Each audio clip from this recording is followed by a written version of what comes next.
Hey, this is Andrew. Welcome to one of the first of my aircraft videos. This is a Lycoming starter that came off of an 0290 that I have. It is the standard original boat anchor. I need to weigh it in a little bit and see just how much this thing weighs. And a rebuild is all that's needed to get this going, and it's something fairly easy to do. I've done it right here in my garage. And I'm going to show you how to do it and get this thing back to working without a whole lot of effort. So I'm going to relocate to a warmer part of the house to do this, and we will run through this and get it back to working just fine.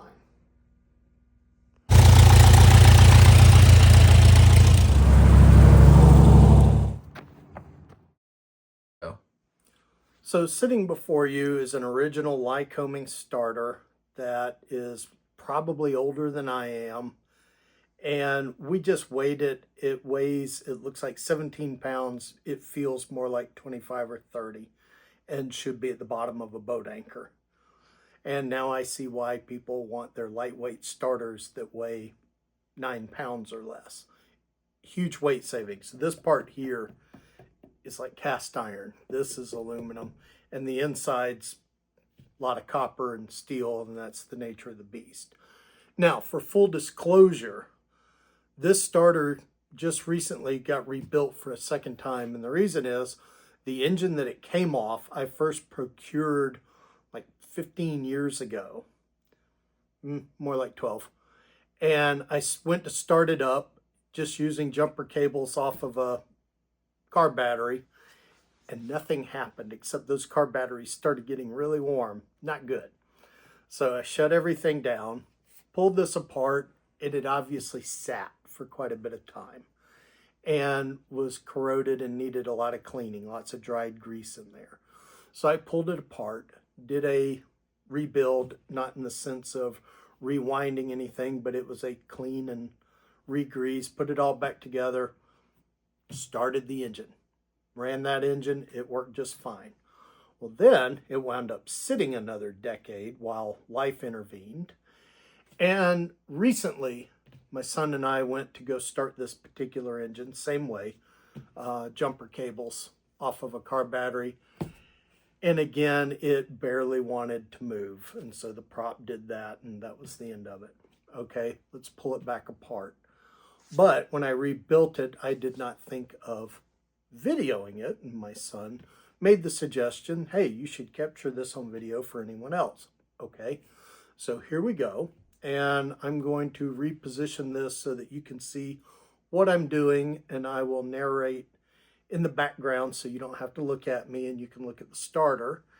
And these things are really fairly simple, and if you don't think you can do it, the answer is you probably can, and hopefully this video will help. So starting here on my very fancy work surface, you'll notice it says Hot Honey Pizza on the underside of my fancy table protector. We're going to start with pulling this off, and this is a dust cover, and as you can see, it just pops off with a screwdriver, and it's just a metal band that keeps dust out back here. And what it does is it covers up where the brushes are for the armature, and we will get to that later. So first order of business then is pause.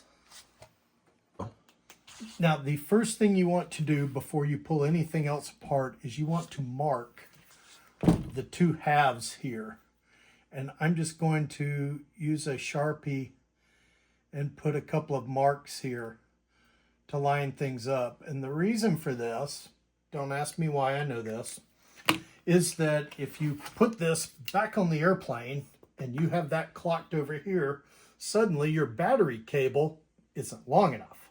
So you want to put the parts back where they started. And the other thing is, if you go to do this, take pictures along the way so that you have some photos if there's anything in question. Now there's 4 screws around the perimeter of this join line where the cast iron part of the casing meets up with the cast aluminum part of the casing. And all you do is take a straight slot screwdriver and you're going to pull these 4 screws out.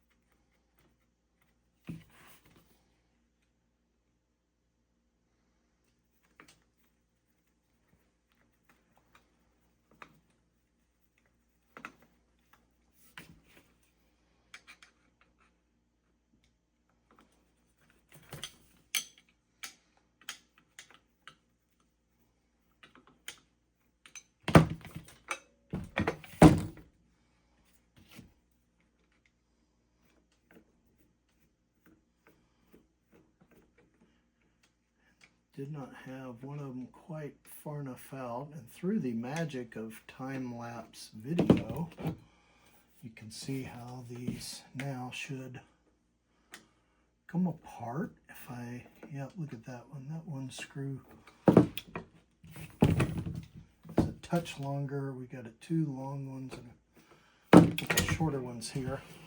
And you see how everything just pulls apart. And now, inside of that, here's your armature. Here's what spins. Here's where the brushes ride. You can see that's some nice shiny copper. And down in here are your magnets and your brushes that are chunks of carbon connected to your power source. And those ride on this shiny piece of copper to make all of that turn. Electric motor 101, and I will let you look at that on the internet as an exercise for home. So I'm going to sit these screws over here. Inside of here are 2 more screws that keep all of this held into this aluminum casing. And so I'm going to pull these 2 screws.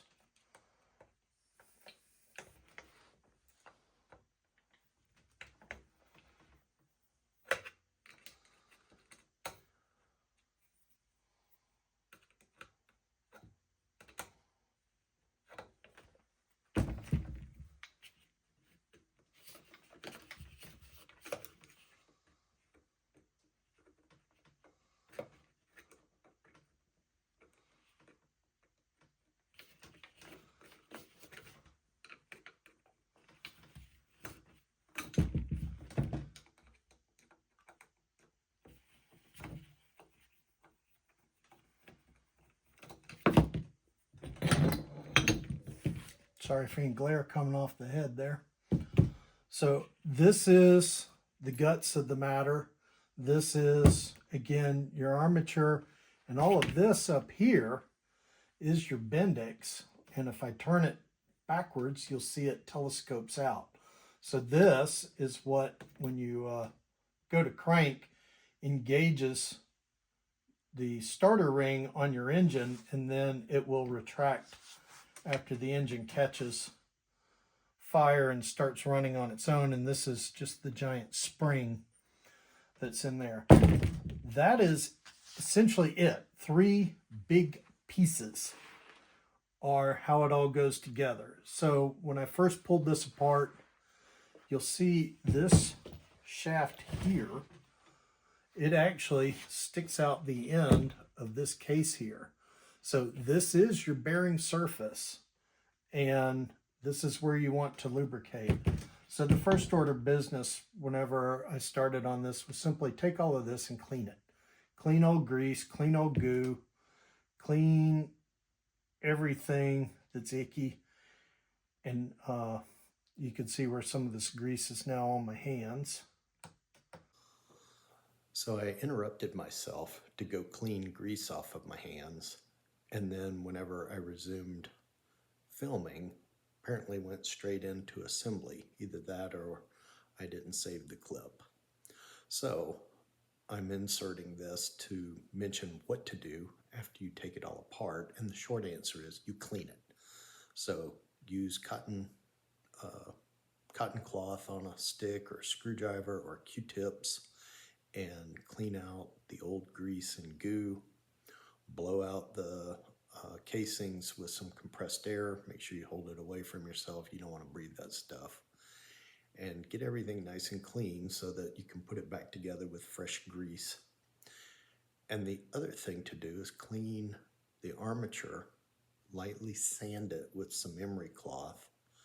I wound up also doing the armature, and in hindsight probably didn't need to do that because it doesn't contact anything. But for the commutator, that's where the brushes ride, and you want some clean shiny metal for the brushes to ride on. So I just give them just the lightest touch, and then clean it all with rubbing alcohol or acetone.